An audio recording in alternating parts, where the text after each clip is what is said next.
Welcome everybody to our webinar today, Know Your Kidneys, from the Jain and Hindu Organ Donation Alliance. I've got with me three lovely speakers. Dr. Sunil Daga is a professor of nephrology from up north in Leeds, doing a wonderful job at the Leeds Teaching Hospital and also teaching students now. So Sunil Bhai will be talking about kidneys and their function and why they're important. We have with us Amrit Paul. Amrit has been waiting for a kidney transplant and hoping for a living kidney donor to step forward to complete that process for him. Currently being looked after by the Royal Free Hospital, and he'll be telling his story of waiting. We have with us also Varsha Siani, who has donated her kidney to her brother recently, and she'll be talking about that journey of donating her kidney. So without further ado, let's get started. I'm going to go to our first speaker, Sunil Bhai, who's going to share some slides with us with some pretty pictures about kidneys. And let's see if we recognize any of those lovely photos. Sunil Bhai, if you are happy to share, please do.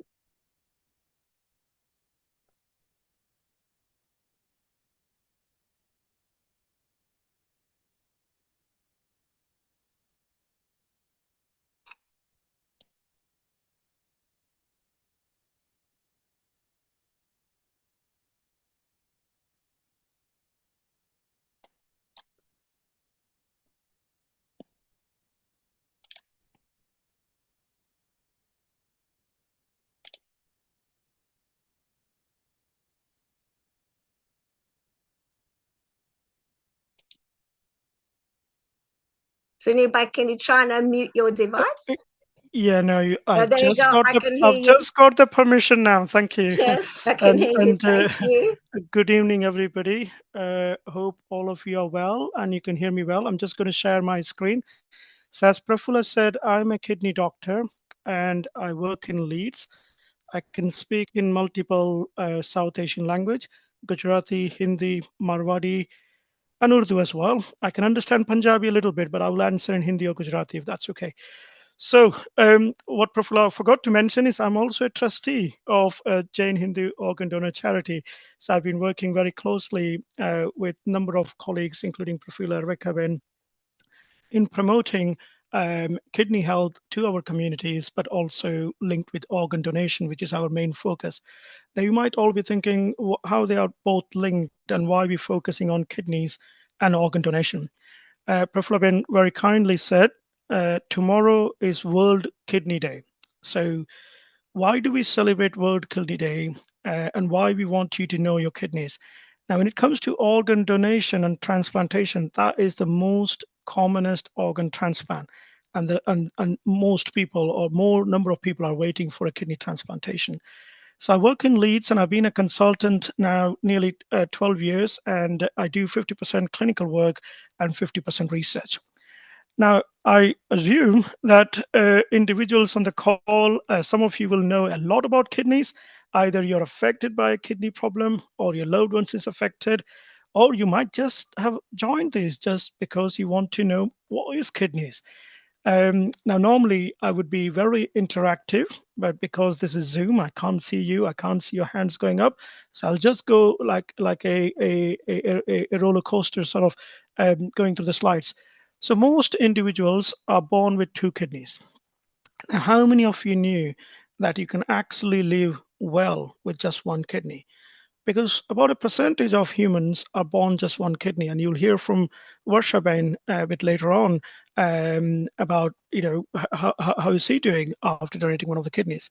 Now, kidneys are like rajma, kidney beans, so rajma shape, and they also look like exactly same color as rajma, if believe me or not.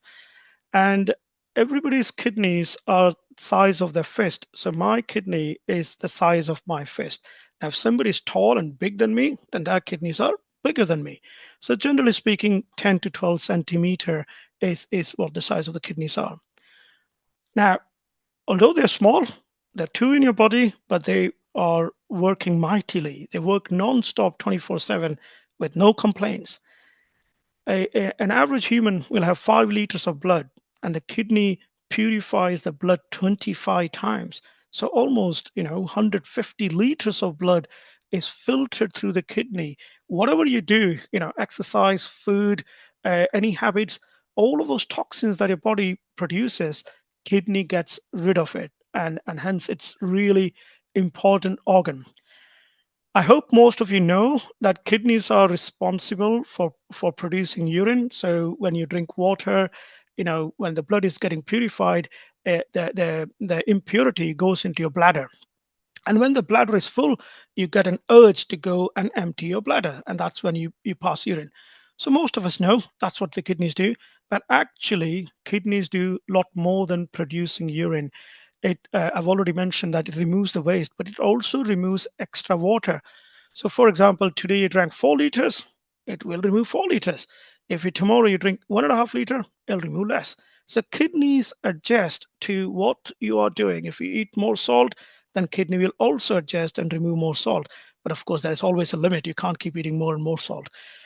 Um, the other thing kidney do is it maintains the balance of various chemicals in your body, and that's really important, because that closely links with the other three things I'm going to talk what kidneys do.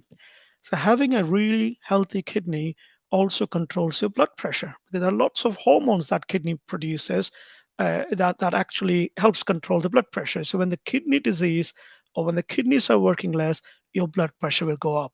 Also, really important, if you have high blood pressure, then that can affect the kidney as well. So it's sort of a chicken and egg situation. The kidneys are really important for strong bone. So when individuals get kidney disease and as the kidney progresses, their bones also gets weaker. And lastly, the kidney also helps produce red blood cells. Now, red blood cells are the cells that carry oxygen to different parts of your body. So when you have kidney disease, you're anemic and you get easily tired. You will hear that later on. So that's what kidneys are, and that's what they do for you. The bad news is 7.2 million people, that's 10% of UK population, have got chronic kidney disease. What that means is kidneys are not working as per their age. Now, as we all grow old, some of you do lose your kidney function, like I've lost my hairs.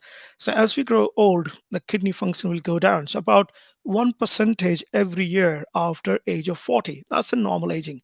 But we're talking about abnormal. We're talking about kidneys going down faster than the aging, and that's 10% of population. That's not a good news for us.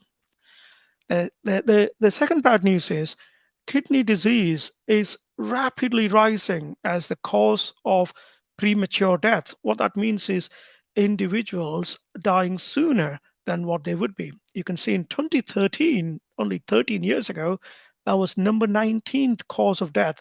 By 2040, it's going to be number 5. Now, the reason I'm giving you the stats is not to scare you, but the reason I'm giving you the stat is so that you understand today in the call how important kidneys are, what the kidney disease landscape is looking like, what is NHS doing about this, and can you and community do something about it? We can't really let kidney disease become the 5th commonest cause of death. It's going to overtake some of the cancer and heart disease as well.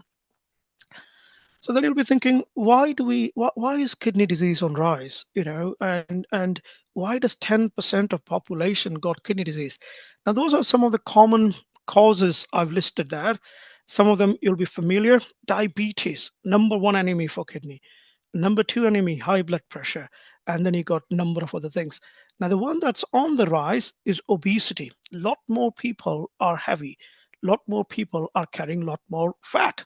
Now, that's not good because that affects a lot of health issues, but also chronic kidney disease. It's good to know that smoking is declining in the UK, but that's an important cause of chronic kidney disease. And of course, if you have a family history, so that could be a genetic reason to pass on a kidney disease. So those are the common reasons why kidney disease arise. And also, we are living longer with all those health conditions. So it's not a surprise that individuals with all these health issues are living longer and hence getting a kidney issue.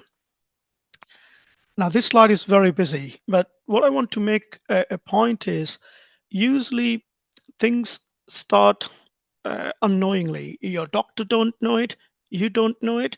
It's a slow burner, really. You start putting on some weight as you go mid 30s. It's a common one I see in an Indian male. As soon as after marriage, suddenly they start putting weight. Before marriage, they're very thin. Of course, being looked after by wives. Saru jammanu male barabar ne lagan pachi. So they start putting on weight. The next thing happens in the body, again not knowing, is blood pressure. So a lot of individuals have high blood pressure, but because it doesn't cause pain, nobody knows about it. It then goes to stage 3. That's when your organs start getting affected. So these are the heart, the kidney, the eyes, and then eventually we get to know that one of our organs is not good.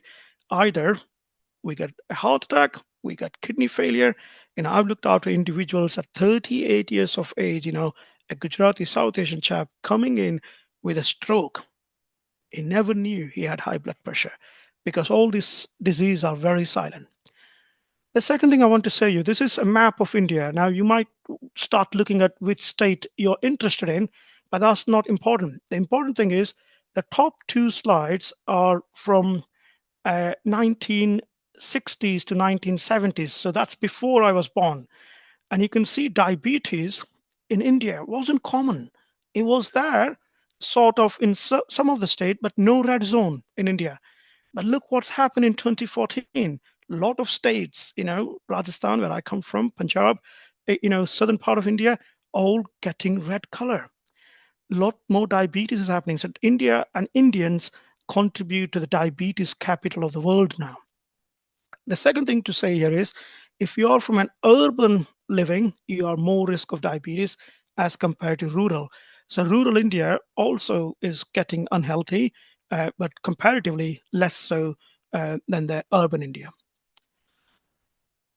Now, this is another news really. This is from UK, who looked at different ethnic group and how common the diabetes is. Blue for men, orange for women.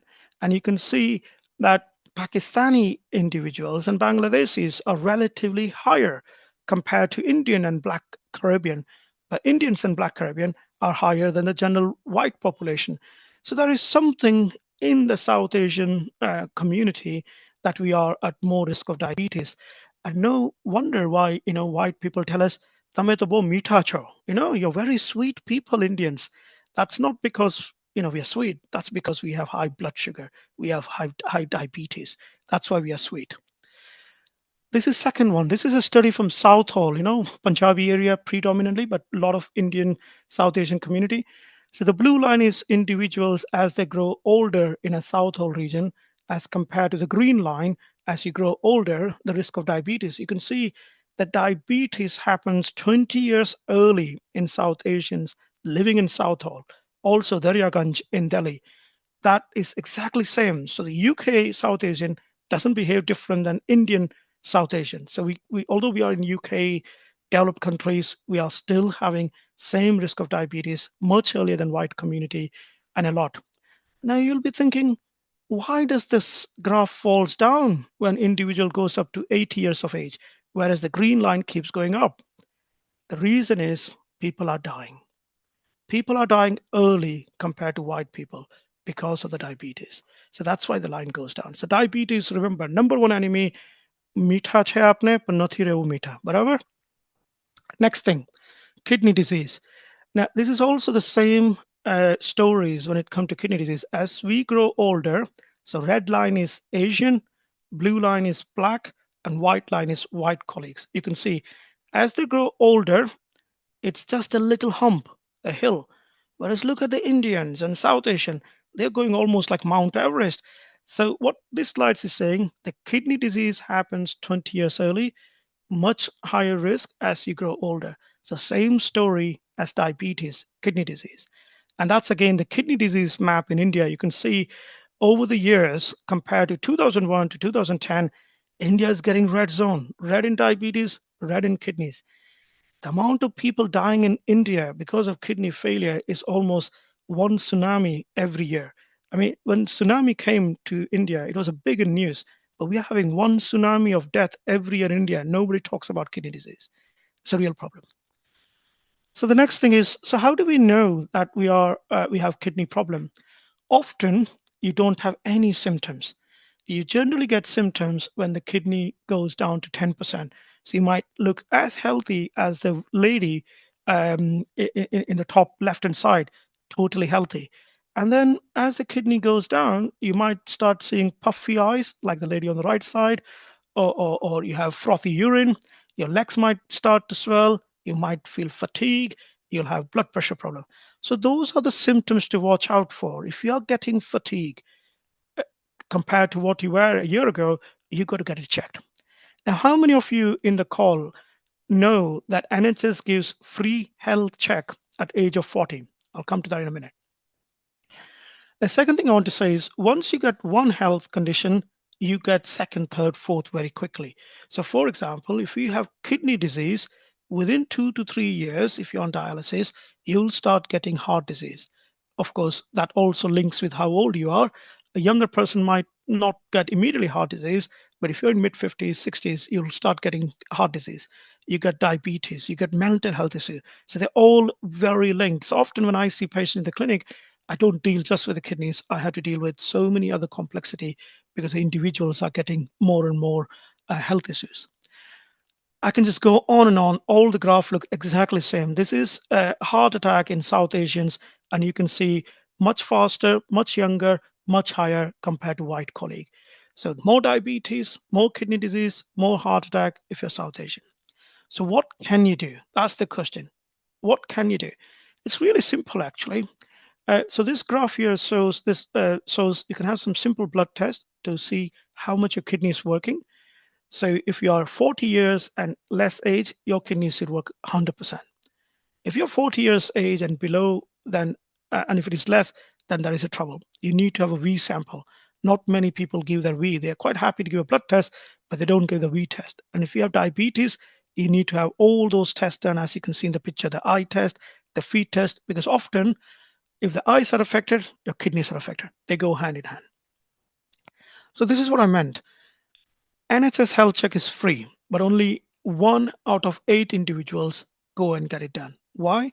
Nobody knows about it. Even when I ask NHS colleagues, they have not heard about NHS health check. Forget about general population. This is a free check after age of 40. You can have it done after age of 35 if you have family history. It checks diabetes, heart disease, kidney disease, and risk of stroke like blood pressure.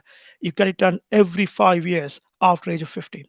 And what this slides is showing, if you attend the NHS health check, you're less risk of kidney disease. Now that's interesting. Why is that?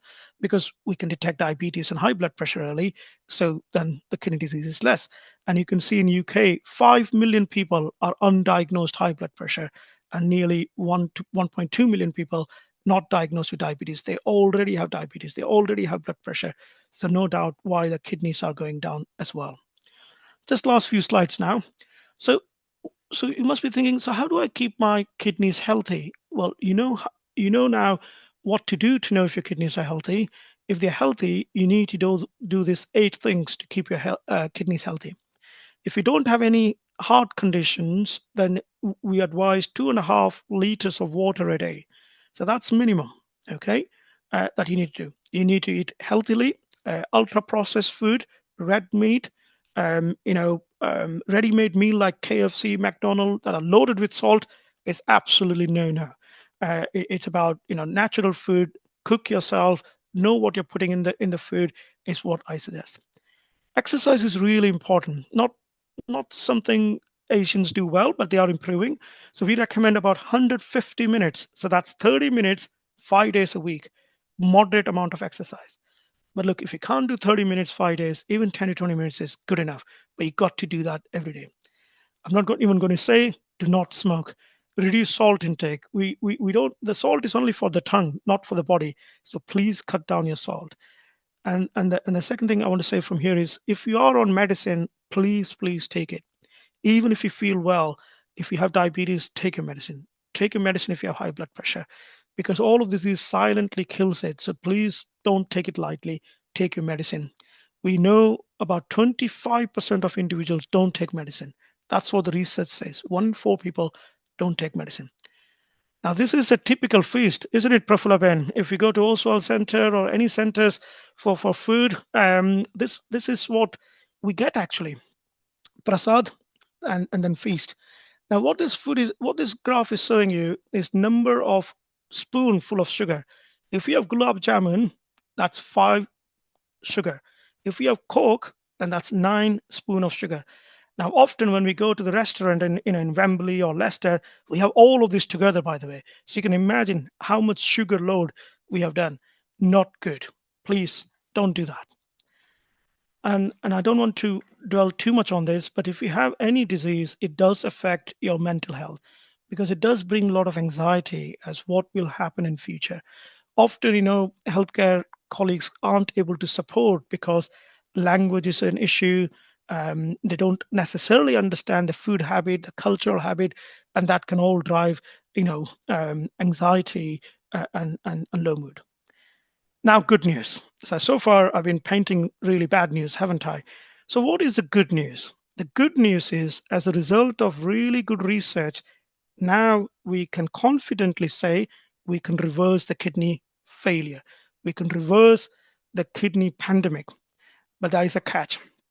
So, what this graph shows is if you had diabetes, when I was in the medical school, if you had diabetes, you will follow the red curve. You can see the red line is going down, down, down, down rapidly as you grow old. That's compared to the dotted line on the top. That's the normal aging. As I said, as you grow old, things will go down. But look how quickly it goes down the red line if you have diabetes. As a result of research, if you are on those 4 medicine, you can see the blue line. So it's not as good as the dotted gray line, but it is much better than the red line. So if we have diabetes, make sure you are on these drugs, please. You got the names at the bottom. SGLT2 inhibitors. NICE said only recently that anybody and everybody with type 2 diabetes should be getting that drug because it reduces the risk of kidney failure by 40%, heart attack by 30%. And believe me, a lot of individuals with type 2 diabetes are still taking good old metformin, glycoside, insulin, and that's what we were given in 1980s. We're now in 2026. We need to do something about this. So please make sure this is the most important slide. We can now stop people's kidney failing, many kidneys. The second news, this is very complex slide. I don't want you to go through all the lines, but what this slide says is starting medicine early. So if your kidney is 60%, if you start your medicine, you don't need dialysis or your kidneys won't pack for 26 years. Whereas if you start this medicine at 30 years, your kidneys can go on another 6 years. So starting early, taking medicines, even if it's diabetes, we can now stop the kidneys from failing. That's a really, really important news. And not only with diabetes, the same drugs can be given for people without diabetes. And that's only been possible because of good research. This slide, the reason I put it up is we as South Asians, whether we are in India or whether we are in UK, we don't participate in research. It's not that we don't participate, we're not asked to participate in research often. And also when we are asked, we don't know what to do. What is research? Is it like a guinea pig? Are they going to give me some drugs to just, have fun, try? Believe me, if your health staff approaches your research, please, please participate in research. I have participated in 5 different research. Myself and my family all participate in research all the time. If we don't participate in research, we would not know why we are getting so many diabetes, so many kidney disease, so much, heart failure. This is another slide to remember. What this slide shows is the world map of unknown kidney disease. So these are people with kidney disease, but the doctors can't tell what's wrong. Why did your kidney fail? A lot of people ask me. I said, I don't know, because you were too late. Your kidney was shrunk. I couldn't do biopsy. And look at that, India and Mexico and sort of Greece. These are the 3 hotbeds.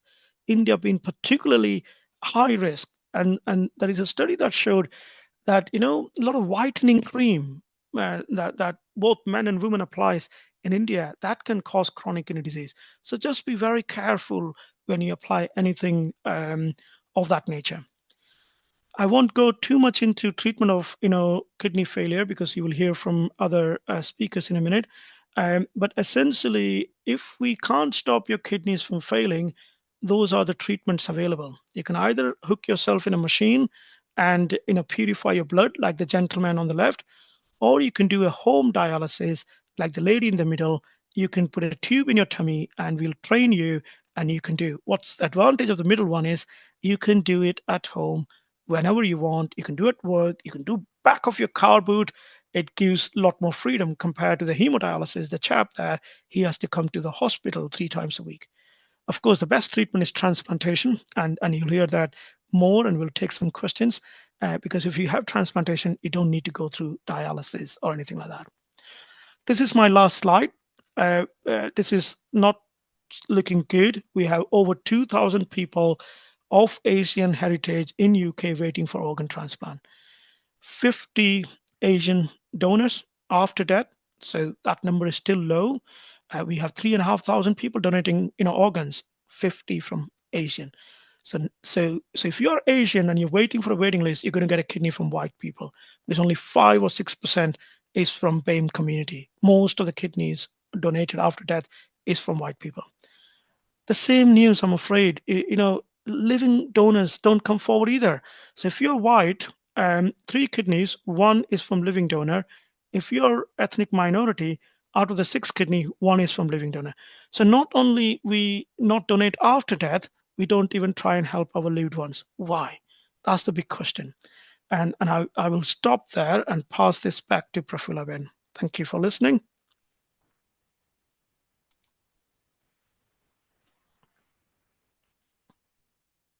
Thank you very, very much, Sunil Bhai. That was really informative and some great takeaways for everybody from that informative presentation. I've got a couple of questions which I'm going to come back to, as I was saying earlier, at the end. And one other thing I wanted to just add, when we've got questions from people who've joined us today, and there's actually an amazing number of people here, so thank you, everyone who's joined us. We will not be answering any sort of personal health related questions. This is very much about a general information share about kidneys, kidney disease, transplantation, and as Sunil Bhai's last slide showed us, dialysis. So for some people, dialysis is actually the medicine, but for others, a transplantation is actually what is required. And our next speaker is Amrit Paul, who's going to talk to us about his journey. He's waiting for a kidney transplant, and I want to hear from him today. And of course, amazing story, Amrit. You've done such a lot of great work in raising awareness with your family. And, all of us hope that very much, very soon, you will actually get that living donor kidney that you are waiting for. So I'm going to spotlight you, and actually, let's try and unmute you before we do that. There you go. Yeah, thank you. There you are. So Amrit will now share his story and some of the work that he and his family have been doing to raise awareness of kidney disease and his particular kidney disease and his weight and the impact it's had on him. Amrit, when you're ready. Thank you. Yeah, thank you. So I was born with scarred kidneys and chronic kidney disease, which is what Dr. Dagger just mentioned. But it really took effect when I turned into a young adult, so around 19 years old to 20. I was finishing my final year of university, and I was told that I would need a kidney transplant. And from that, that's where my journey started with actually understanding, how important kidneys actually are, how it's going to affect my life from there. I'm currently on dialysis, peritoneal dialysis, and I've been doing that for about 3, 4 years now. It has been quite a challenge, in terms of emotionally, physically. Um, And one of the main things is like you don't speak or really hear from young people in this circumstance. When I tell family members or friends, they picture hemodialysis of an older person in the hospital. with kidney disease. No one thinks um, that kidney disease can take place in younger people. And the other thing is, um, you or I tend to look fairly healthy in people's eyes. So again, that idea that there isn't anything wrong, that's also a part in the past couple of years that has been quite difficult. Um, I started off with the idea of looking for a deceased donor, mainly because I was so nervous and almost didn't really know how to cope with the situation that I was in. I was too scared to tell people. I didn't want my friends to know. I didn't really want my family to tell other people. I kind of closed that situation to myself and only like close family members. But it was only recently where I realized like I need to make a change, not just for myself, but for others. There's so many people. I go to my dialysis clinic fairly regularly, and my nurses will tell me that there's young adults who are just starting off on dialysis, and it'd be really good to speak to them about my journey. And that's kind of helped me realize, how much power I have in speaking about my story. Um, so I started my outbound journey, I would say, finding a live donor, maybe about 9 months now, maybe a year. And it started with reaching out to news outlets. So I've been on Channel 4, BBC. I've been working with Profula on different campaigns, and basically speaking about my journey of understanding what dialysis is. I'm on it every night for about 9 hours. Um, how to eat properly. Before as a teenager, loved eating out. And now I love my mom's home cooking. She's taken salt out of every meal. Um, those types of things, even exercising. I was very into sports before I found out or I had my surgery for dialysis. But that's become a lot more difficult, just in terms of energy, feeling physically fit. All of those things are a daily challenge. Um, but it's been an experience and a journey of learning how to live with this until, I have that person who's able to give me part of my life back.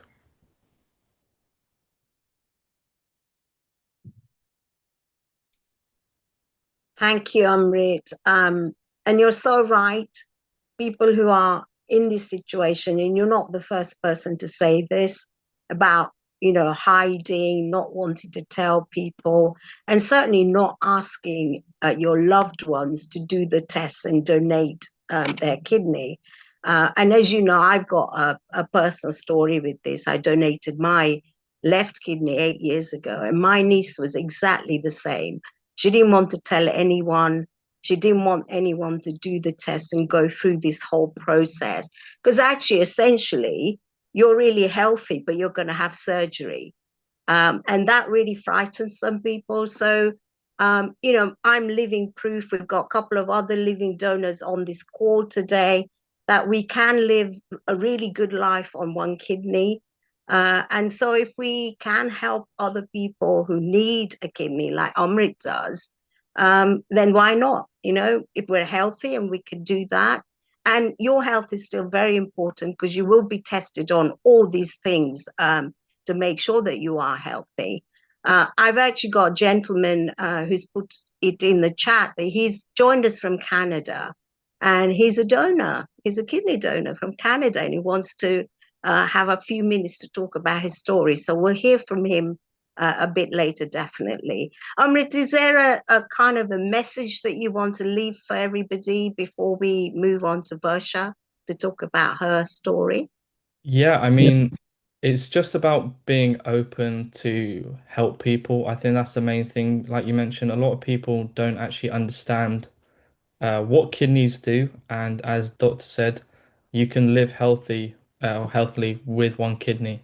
Um, the main idea I wrap my head around is um, you're giving that person a bit of their life back and enjoyment, and the experience of life. My grandparents always ask about, or mention about grandchildren, about marriage, about moving out, all of these things. And a lot of people in my position not all the time are able to experience that. Um, so just being able to share that that life experience with someone, um, that's the main thing. Absolutely. And I think you're right, because it's almost like you can't really plan ahead, and you're living in the moment and living, as you said, on a machine for 9 hours a day. And that does, have an impact on what you'll do the next day. So Hmm. we wish you lots and lots of luck in your journey, in finding a living donor. And anyone that feels they have a spare that they want to share, please do go ahead and do the testing. Amrit's being looked after by Royal Free Hospital, which was also the hospital where I donated my kidney, and I'm still being taken very good care of by them every year for my checkups, and where my niece received her transplant. So you're in amazingly good hands, and they'll really look after you, Amrit. So hoping that after today, the phone will ring and someone will say, yes, I'd like to do that test. Definitely. I'm going to go to Varsha now. Varsha has already done this and donated her spare to her brother, who is, living an amazing life now, as is Varsha. As we were saying, you could live a very normal life on one kidney, and so she's going to share her journey with us. What started this, why, and what does it mean to you, and particularly to the family. So whenever you're ready, please do start. Good evening, everyone. Yeah, thank you for joining this. Both my brothers are on the call. They're telling me. Yeah. So our journey started in around November 2023, when my brother was meant to come to my house for Bye Beach, which, for people that don't know, who might be listening to this after, is when the brothers come to the sister's house after Diwali. And we were serving up the pizzas and he still wasn't here. And I was thinking, where is he? And he said, I need to go to the hospital. I'm really not well. And I thought, oh, well, it's probably UTI. It's probably, maybe even appendix. At that November 2023, he was 35. And then we had the only thing how can I describe it? It was just a week of hell. And I can't even imagine what that must have been like for my younger brother. He's younger, but he's very much bigger than me. He's 6 foot something. And so, it was a really difficult week. In that week, I think he had, on the first day he was there, he had a scan. And as he puts it, the radiologist called lots of doctors to see the size of his kidneys. And he was diagnosed with polycystic kidney disease. He was told at the age of 35 that he was in stage 4 kidney failure, and that he had a kidney function of 15% around about. I'm sure he'll text me in a minute to say I've got that wrong, but it was around that much. And he was told that he eventually might need to go on dialysis and have a kidney transplant in order to live a normal life. And I mean, how can anyone take that news? It was shocking. Just to process that information was just shocking. I knew at that point, I work in the NHS. I'm not a doctor, but I watch lots of medical programs. So I knew at that stage that he will need a kidney transplant, and that I wanted to donate. I went and asked my husband when I went home. My brother Nayan didn't ask me. And I think I might have been the last person he wanted to ask, being his only sister and his little sister, even though I'm older. But I knew medically, I think that's what they prefer. Yeah, so he went on this roller coaster journey from there on, and then by January, his consultant said, "We want your family to come forward to become live kidney donating people." And he called me, and I said, "Yes, I've asked my husband, I've asked my parents-in-law, because I've got 2 small children, and they all, you know, are going to support me."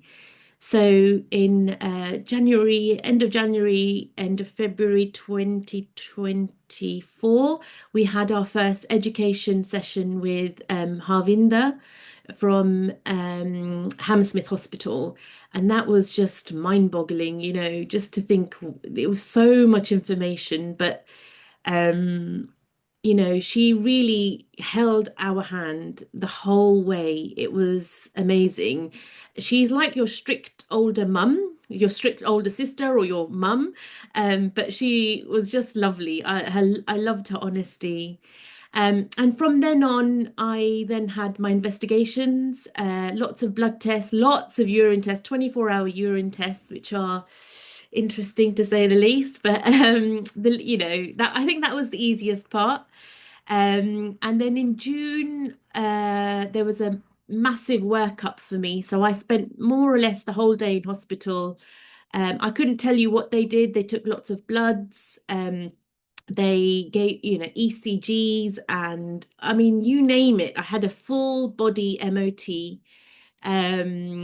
It was grueling. I almost want to say that's the hardest bit, but you know, we got through it, and I was told that yeah, I'm in picture of health, which was amazing. And we were ready to kind of go into the first paired and pooled.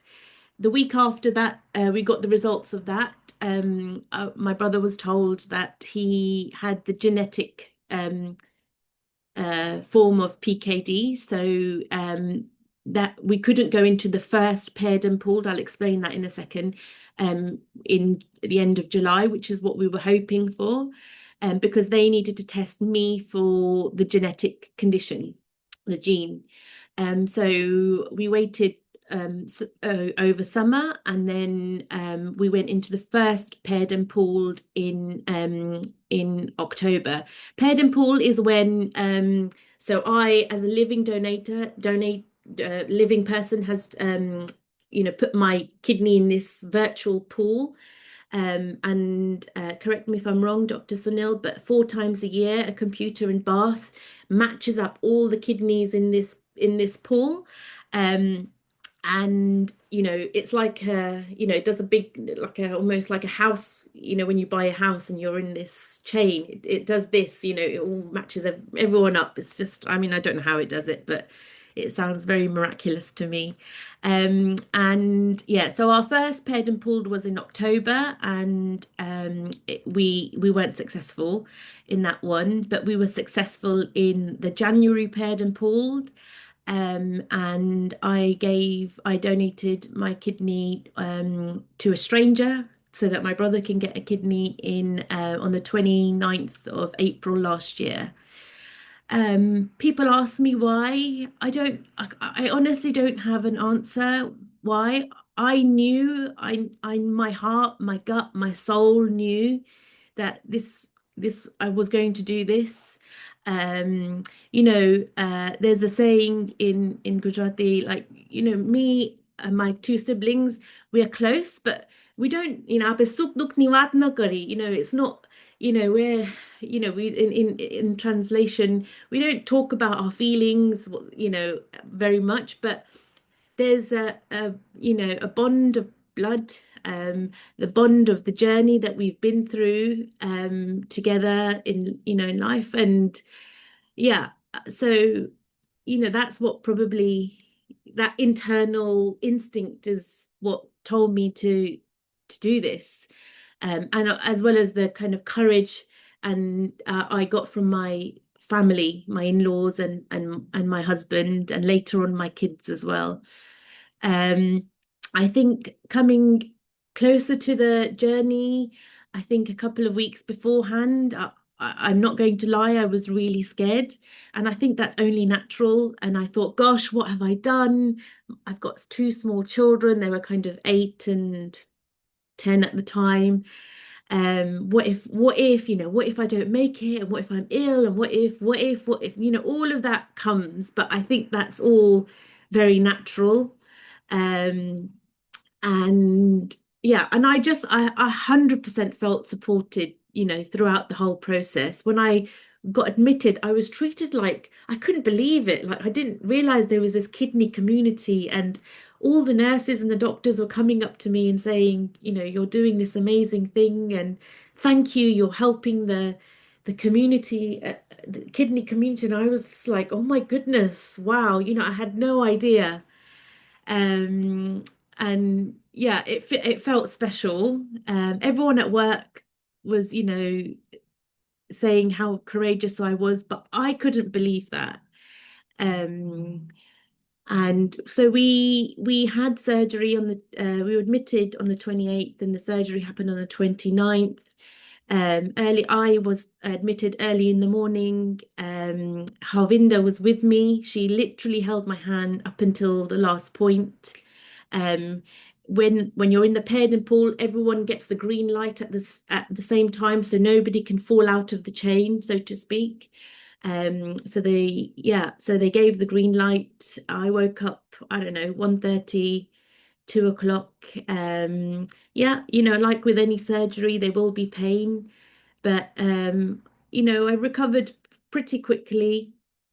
I think for me, the moment I will never forget is that was Tuesday that the surgery happened, and Friday I went up to see my brother.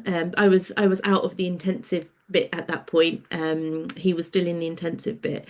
I went to see my brother, and he was just like, I mean, literally, he was just thanking everyone he could see, thanking the doctors. And he said, it's for the first time, the fog has lifted and I can see everything so brightly. And I could not believe that, the difference his kidney had made in such a short period of time. And my husband will say that I cried all the way home. And at that point, I believed that, this was the right thing and it's worked. And yeah, and then since then, I've had a checkup. I think it was 2 weeks after the surgery, 3 months after the surgery, and I'm going to have my 3 months, 6 months, and then I'm going to have my year checkup very soon, because it's going to be our year kidney anniversary. And my brother's doing amazingly well. So before the day before, or the day of the surgery, his kidney function was at 9%. He didn't have to go on dialysis, thank God. He was quite active, and as Dr. Sunil says, I think he didn't have. The reason he didn't know what was going on is because he was fit and well all of his life. He was very active. He played badminton, so he never needed to go to the doctor. And, at the age of 35 or younger, why would you? So he didn't know this was happening. And so I think his fitness, him taking care of his health, is what meant that he was able to get to, 9% kidney function. And I think that's a bit of a miracle and a rarity without going on dialysis. He plays the Dol, and he's gone back to playing the Dol. He's got his life back. The moment that I realized this was that he came and he was wrestling with my children. And I thought, oh my God, when did that stop? I didn't even realize, that all of that is just slowly stopped, and we hadn't realized over the years. And, so yeah, he's doing extremely well. I'm doing extremely well. It took me a while to get my energy back. So probably kind of November, December, I felt, yep, this is me back to normal again. A little bit of numbness in my left thigh still, but that's slowly disappearing. And I've been told that's all normal. But yeah, I feel thoroughly taken care of by the NHS. I feel like it's a privilege that I was able to do this. And yeah, and I feel very lucky. And my brother just celebrated I had to ask him this, but his 38th birthday a couple of days ago, actually. And it was I felt really emotional. Because for me, I thought, gosh, if this hadn't happened, how would he have been on his 38th birthday? I don't even want to think, I think it was hard for my parents seeing both of their children go through surgery, feeling very helpless. But yeah, it's definitely brought our whole family closer together, our bond. And yeah, I feel very lucky. I think that's covered all the points I was meant to cover. Yeah. Varsha, thank you so much for sharing that in such a lovely way. A couple of kind of statements for me, feeling privileged, and I think that's absolutely right. Those of us that have been through this process, and I also donated through the sharing scheme, but I don't describe it how you do, how you just described it. So that was really interesting. And people have recently asked me, so I'm in year 8 of after I donated, if I've had my year 8 checkup today at the Royal Free for my kidney that remains the right one. And I've been asked recently, because you said your kidney's actually gone to a stranger, and obviously mine's the same. And it's only because we stepped up that our loved ones have been able to have that living donor. Who's also in the chain. And like you, I was the first person in the chain as well. And if one person in that chain gets flu or even a common cold, then the whole thing collapses. So it's quite a lot of pressure, I think, on people who are in the chain.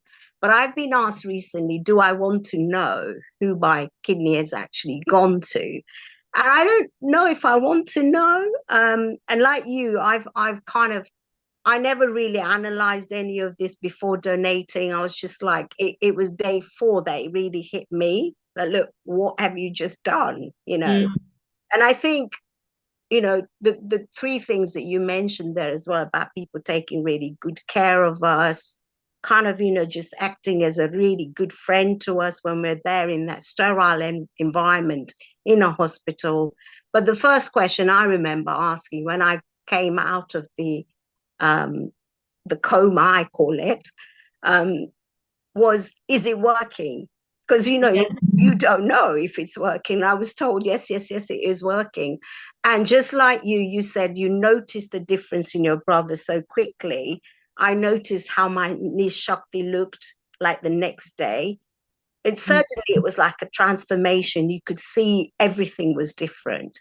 So well done you, and it's just so lovely to hear a story of benevolence. I think, yes, there are difficulties and people, have these things that happen to them, but actually there's always going to be people like us who step forward to do this. You told me that your brother's actually on the call today. And you named him, so I can see him in the queue. Do you think he might want to say a few words to us? What do you think? Let me see if he's I've put my phone on silent. Yeah, you do that while I try and go and find this lovely person from Canada who wants to speak to us. She's putting her hand up. So I'm so pleased we've gone international, right? I thought this was just a UK thing, but here you go. And Amrit, you forgot to mention your Canada story, because I know you've actually been to Canada to do part of your campaigning in terms of finding a living donor, because of the huge community that is in Canada and the people that hosted you there. But we'll hear from, I think I'm going to try and unmute you. So let's see if we could do this. Thank you so much. Thank you. Prafullaben, for hosting this incredible session. My name is Ami Sangvi, and I am very much into Mangalam Group because I do conduct Bollywood fitness classes every Tuesday. So Prafullaben shared the details with you. Yes, did she? yes. Okay, So I okay. really want to share my 2 minutes and a very unique story. While miracles, there are miracles do happen, and especially for Dr. Daga and Amrit and Varsha, I want to share this story that in 2015 and 16, back to back, my son and my daughter got married. Now, both my children were adopted from different parts of India when they were infants. So we adopted them, brought them to Canada. And 2016, when my daughter was getting married, about a month before, we found out that her kidneys are failing. So they were only functioning, let's say 30%. And it was like an atom bomb, blew up on our family.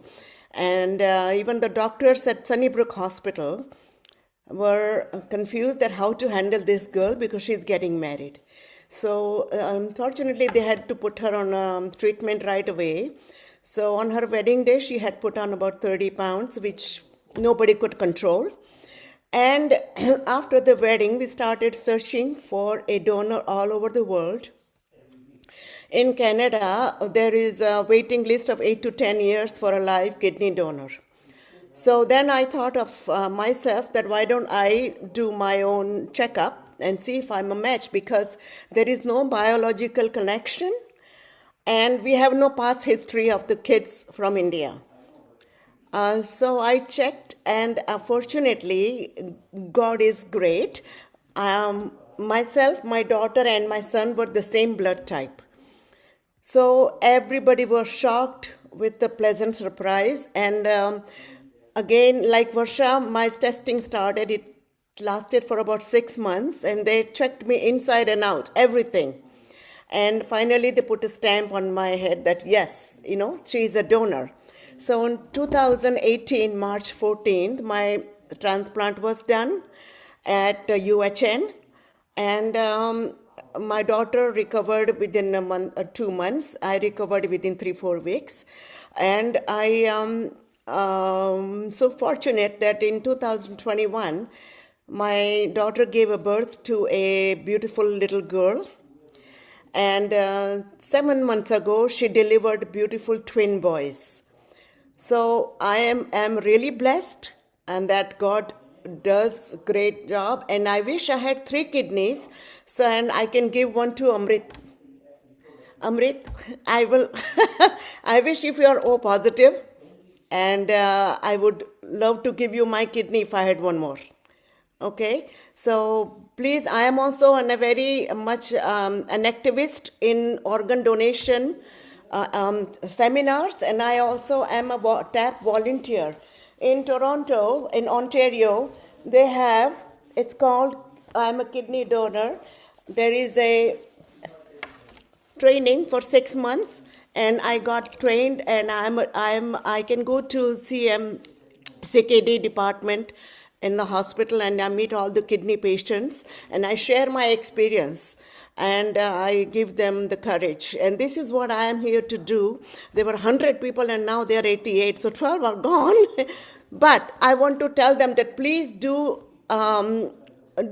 encourage yourself and your family to donate. Okay, I've seen a lot of people that the strangers, like they go in a pairing. When you call it chain in England, they call it pairing system in Canada. So yeah, do register yourself if you're healthy, and why not? One person can save up to 8 lives. So this is the short story I wanted to send to you, and also I want to see all these people on Tuesday morning. It's a good activity on Zumba, and it's really nice. I mean, why not? If I can do it, you can do it. Thank So you anyway, very, very much. over to you, Prafullaben. Thank you so much. Yes. Yeah, such a wonderful, spontaneous story, and it was so nice to hear it from Thank you so much. other Yes. side of the world. And Yes. you know what you've done. It has allowed you to experience to be a grandmother 3 times. I mean, incredible. Yes. Yes. And you said if I had a third kidney, I'd do it again. And absolutely, I'd do it again as See, well. I'm getting goosebumps. Yeah. Yeah, See? there you Yeah. go. There you Really. go. Right. So, what a lovely, lovely session. Everyone's, shared their stories from the heart. We've got some questions in the chat, and I'm going to try and take those questions with Rekha. We are going to do this in a way that hopefully works from the tech point of view as well. So, because currently you're all on mute. So if you want to ask a question, you're going to have to put your hand up so I can unmute you, or Rekha can unmute you, and then we'll take your question. On Zoom, if everyone talks at once, things don't work. So if we try and kind of take it in turn and take your questions that you may have, but if you've got any immediate questions, let's put them in the chat. So Sunilbhai, I've got two for you. One was about medication. So I want to try and take that one offline, if I may. And it was to do with the medicine that you mentioned that stops damage to your kidneys versus metformin, which was, I think, what you said in your slide. So I'd like to take that one offline, if that's okay. And then there was a second question, which was from somebody who's actually left the meeting now. They had somewhere else to go. So I'm going to answer that question by email for that person. In terms of any other questions that people have got about the process of donating, the process of dialysis, and of course what your kidneys do, Rekha and I will try and field them to our three speakers today. And indeed, if you've got any questions about the work that we do at the Jain and Hindu Organ Donation Alliance, Sunilbhai and I will do our best to answer those questions. We have a really impressive project currently happening with the Hammersmith Transplant Center, where Rekha is actually the facilitator, working as a bridge between the clinicians and the community, where the community may, need help from us. Rekha goes and does that role. So if anyone's got a specific question where you're maybe currently in the process of either receiving or donating, and you have those questions, Rekha will be very happy to directly connect with you and perhaps answer those questions separately. Right, so it's open for everybody here. If you've got questions, let's put them in the chat. And then I will try and do this so that we can wrap up on time, hopefully. I think we are doing okay for time. I quite like to finish these things on time and start them on time. So let's see if we can. So if anyone's got a question and you want to particularly ask it, then put your hand up and we'll try and unmute you. But to do that, you will need to be on video because otherwise I won't be able to see who it is, okay? So are we ready? Has anyone got a question for us? Indeed, if our speakers have a question for the medic in the room, please ask him as well. Go ahead.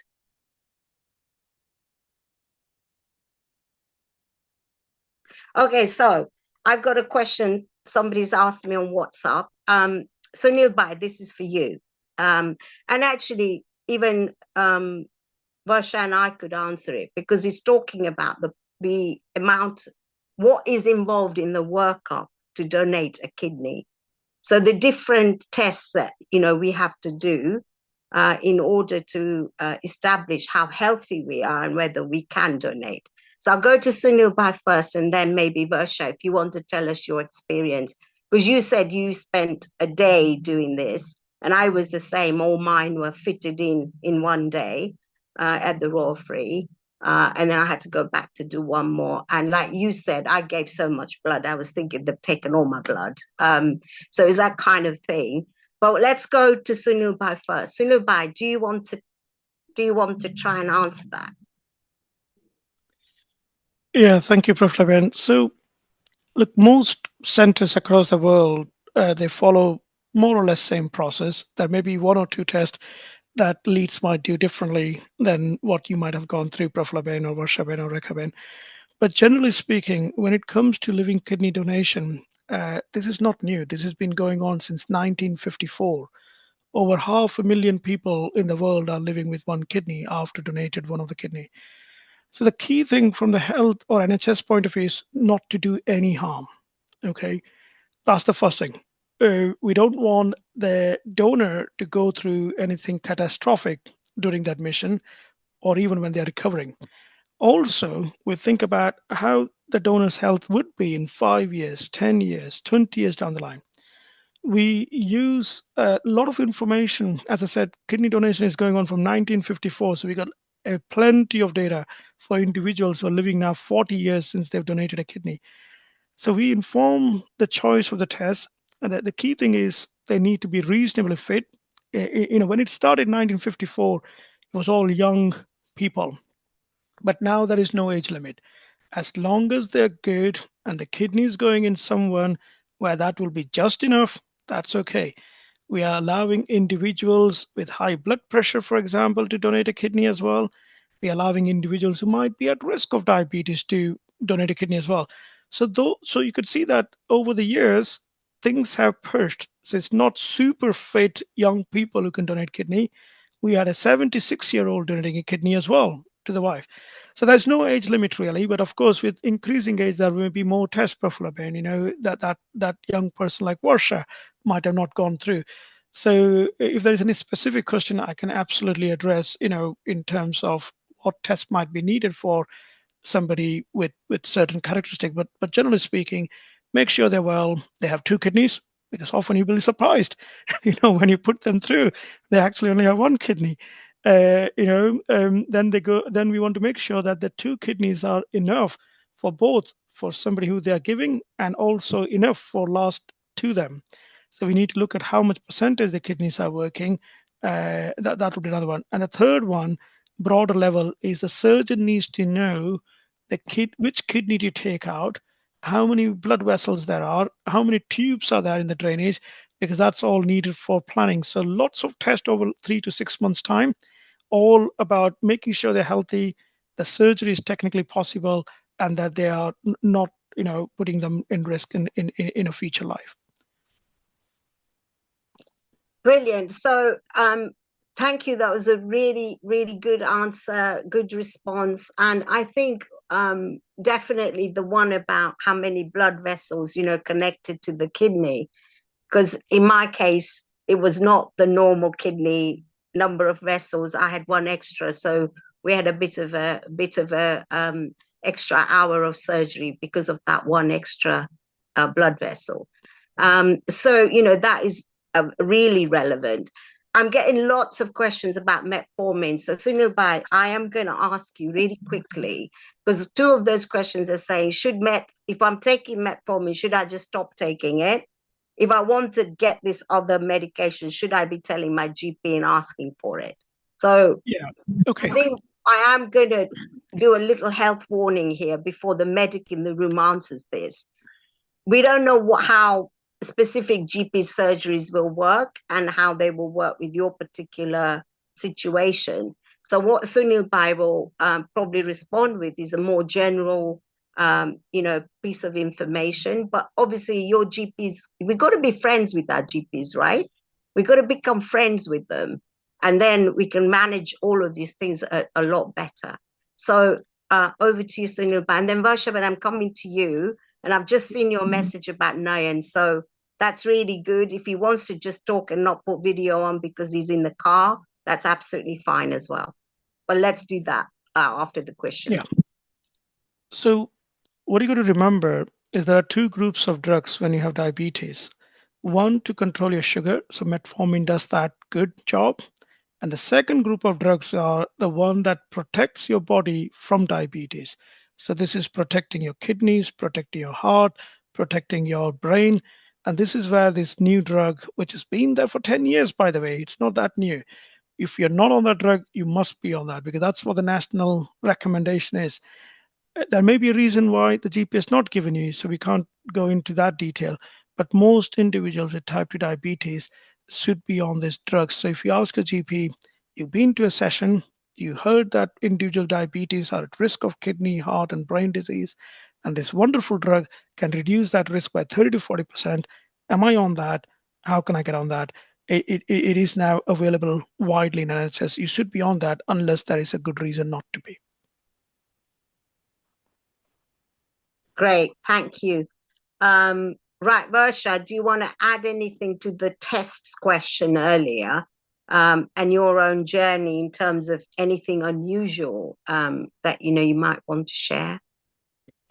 So in terms of tests, every time you go in for an appointment, whether that be with the surgeon or whatever, they always ask for a bottle of urine, and then they'll do more. I think nearly every time they did bloods. Then they do blood pressure, they do your weights and stuff like that, and they'll carry on doing that for me for life now every year. And then on the day, I remember going. They did chest X-ray. Yeah, that's it. You start with a chest X-ray, and then I had to go to the nuclear unit, and I don't know what they were doing, but they injected something. They took blood, I think, and then they injected something into my blood, and then I had to go away for, I don't know, 2 or 3 hours, and then come back, and then they took blood again from me. I don't know what they were checking from that point. I had to have a CT scan, I think, and they put a dye again into you. Your body feels really warm. I felt like I was going to wet myself, and I felt a little bit panicky, but luckily I was told that that was going to happen. And that was over very quickly, and I returned to normal temperature very quickly. And then the last thing they did was an ECG. Yeah. And that was, that took me up until about 4 o'clock. And I had to fast up until about 1 o'clock or something like that. And that was the day really. And then after that, you just carry on giving your urine and blood whenever they ask for it, but that's pretty standard. I've got an underactive thyroid, so I'm used to having my bloods taken, so it's not a big deal for me.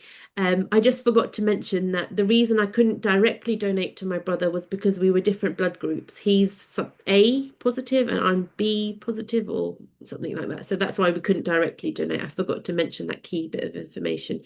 But yeah, I mean, that was the workup, and then you get the full results, everything. You get that your doctor, your consultant then tells you everything. And I think like with you, Prafula, there was something, I had an extra vein or something like that, and they took my left, and they make that judgment. I think they keep the best one in, and take the next We one. hope so, right? Yeah.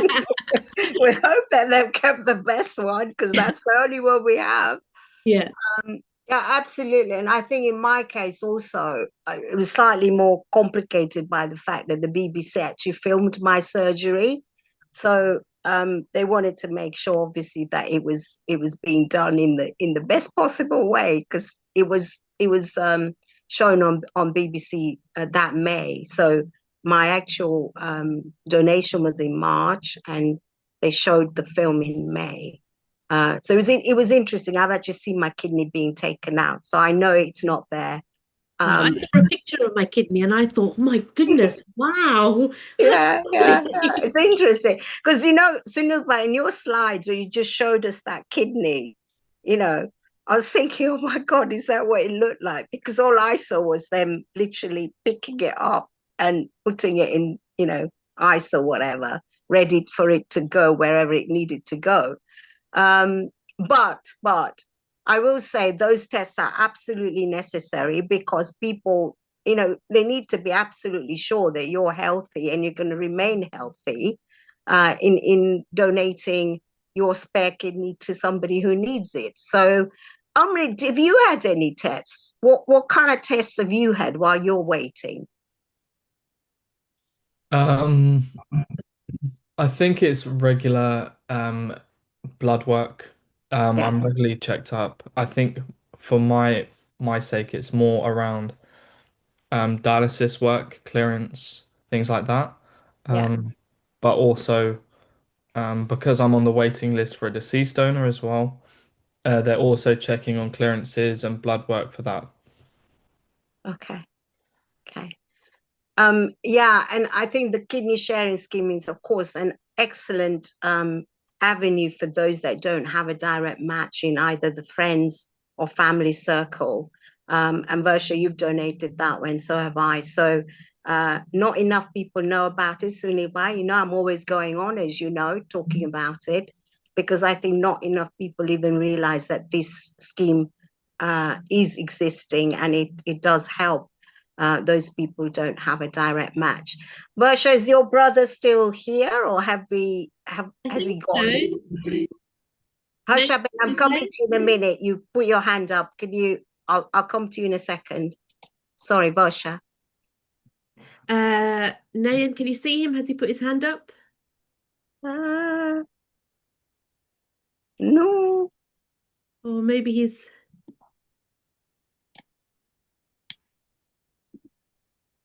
Will he have his video on now? No? I'm not sure. No. So I've got Naina Shah, but not Nayan. So maybe he's come off. maybe Yeah. he's come off. Yeah. I'm going to try and unmute Harsha Ben. I think she has a question or something to add. Hi, I would like to specially thank all the speakers today. Very good speech and very informative. But Sunil Bhai, I would like to add one thing. I donated my kidney in 2016 and I had high blood pressure and still I could donate it. So that's what I was saying, that with the medication, they did it and they somehow lowered my blood pressure so I could donate.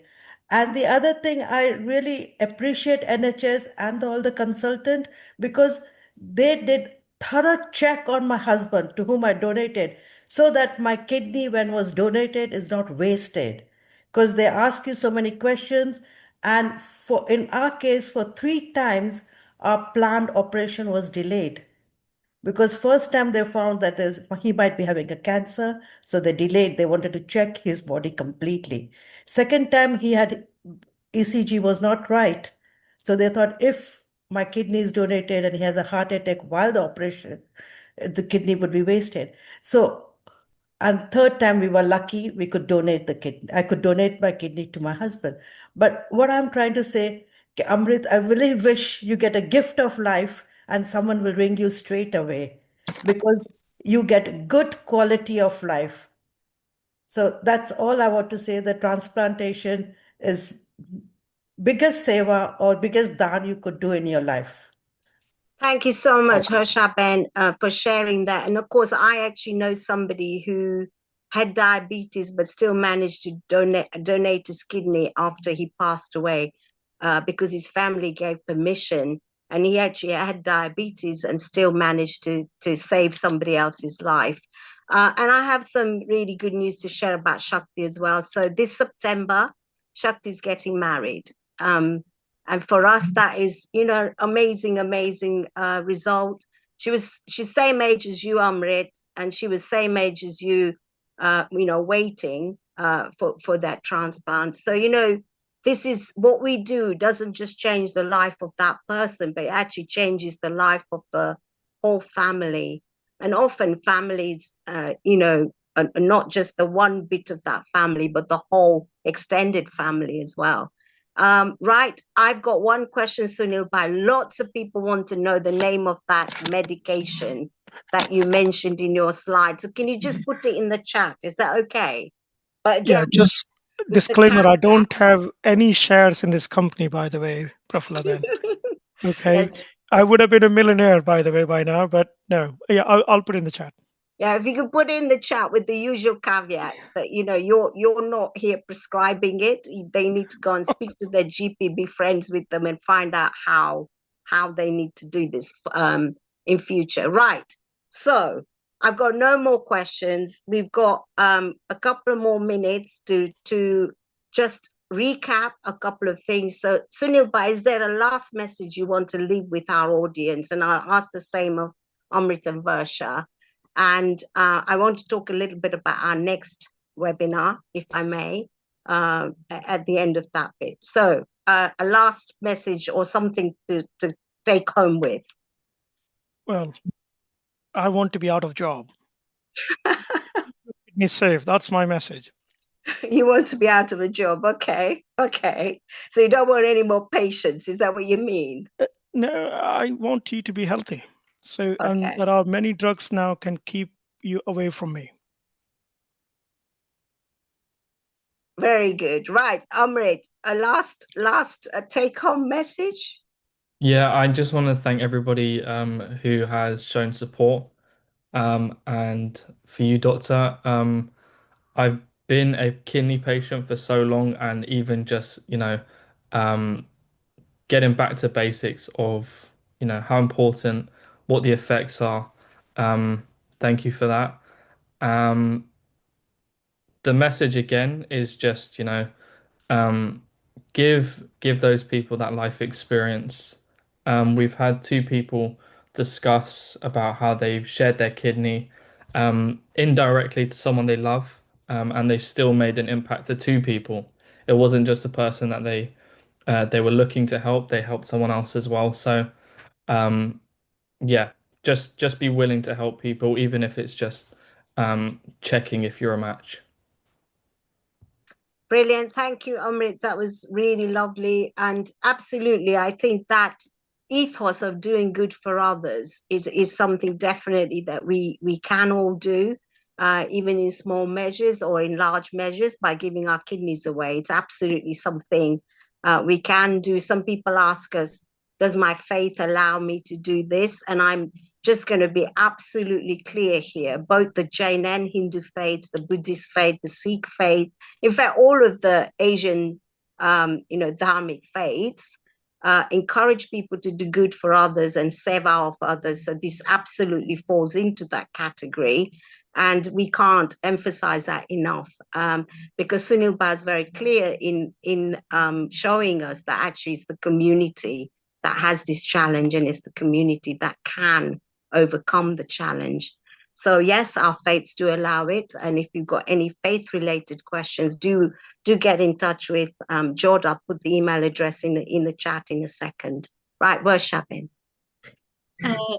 Yeah, my last thing would be, if you are thinking of being a live kidney donor, or know somebody who might be thinking of being a live kidney donor, just ask, take the next step, which is to ask the questions that worry you. If you want to talk to me, I'd be more than happy to talk to you one-to-one. But Harvinder was amazing. She's Sikh herself.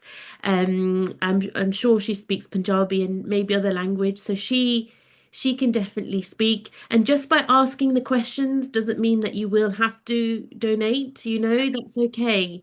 It's just think about the next step, not the full journey, and hopefully that will give you the courage and help you in the journey. Brilliant, thank you. I've just put in the chat the email address for Jod, where you can send your questions if you've got any specific questions. Rekha can also help with any questions for Hammersmith specifically, or I can help with Wall3. God knows I've been there enough times and done lots of checkups there. So I'm happy to answer any questions that you may have from that perspective. We're almost coming to the end of this evening session. I just want to say a huge thank you to everybody who's joined us from everywhere, and lovely audience this evening. We had 102 devices here at one point, so really lovely.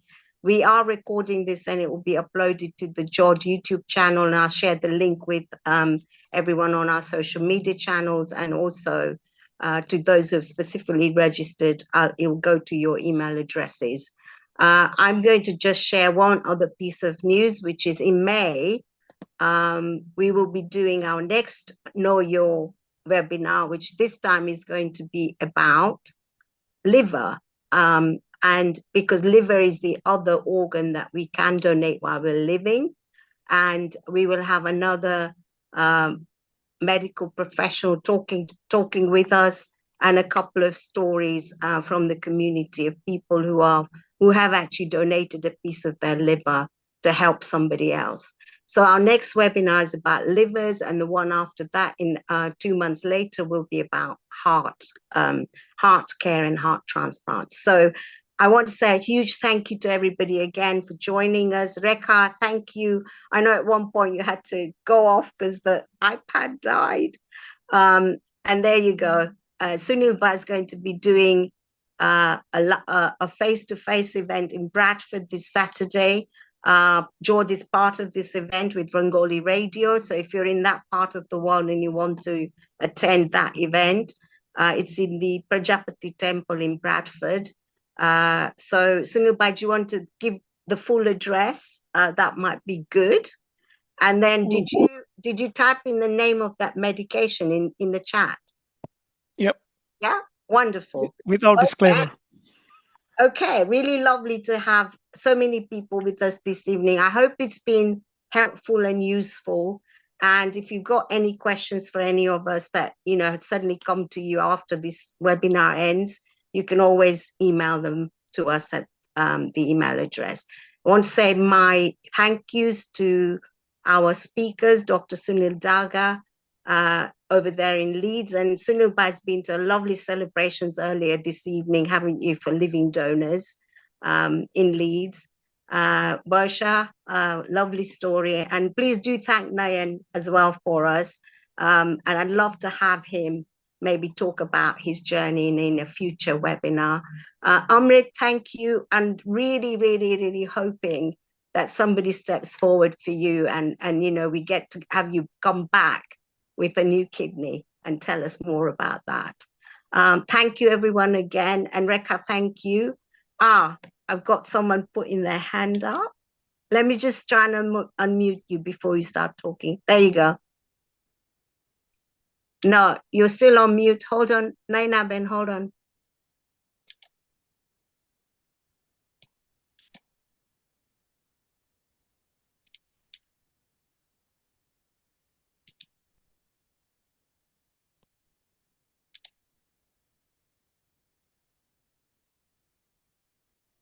Are you able to unmute?